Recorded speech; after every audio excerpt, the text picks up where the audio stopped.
Thank you very much for joining us. But before I go to my first question, let me emphasize that I will be starting off with your legal background. I know you are a legal practitioner as well. So some specifics. There's been a lot of back and forth about the application for a stay of execution on the judgment reinstating the former Deputy Governor, Philip Shaibu, in his position. As a legal practitioner, when a court makes a declaration such as in this case, does a stay of execution application invalidate the ruling? Yeah, thank you. I will just quickly tackle it from a legal standpoint. A declaratory judgment cannot be stopped by an order of stay of execution.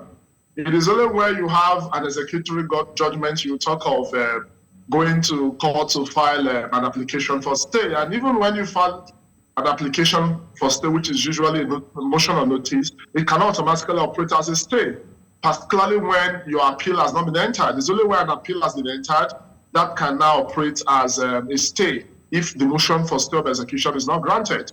I was in court when that judgment was given because I was part of the legal team that started off with the case. And in that case, 6 declaratory orders were made. And those declaratory reliefs border on if the deputy governor was removed in line with the provisions of the Constitution. And the court said no, he remains the deputy governor of the state. The House of Assembly did not follow the provisions of Section 188 religiously. And besides, the court noted that it was a political witch hunt.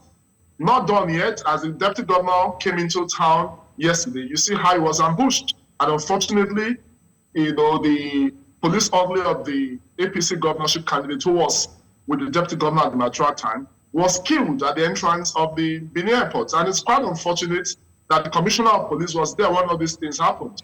All right, we'll come to some of the issues later. I just wanted us, because there was some misunderstanding about, what is legal and what is not. Now, while the government is seeking redress, what legally should be the next course of action pending any further ruling from a higher court? And the deputy governor has resumed his office. Like I saw today in the news that he received the national chairman of the APC at the airport. He has, of course, the governor initially threw him out from government house. So he has an office where he's operating from, because as they say, it's not the hood that makes the bomb. If, for instance, there's a bomb blast in Usadebe Avenue, which is the seat of power in Edo State, would the Edo State government stop operating? There was a time the governor did not use his office for 3 months.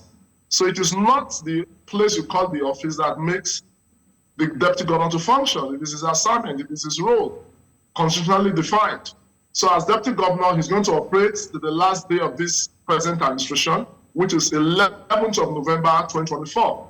Obaseki is governor of Edo State. Shaibu is deputy governor. The person Obaseki appointed, the court has removed him. He was sacked. So what happens to the person who was in that position, replacing Philip Shaibu prior to this judgment? In the eyes of the law, that young man does not exist. In the history of Edo State, when the accounting deputy governor, he would not be mentioned. It was a mistake, an aberration, which the court has declared as an invalid act.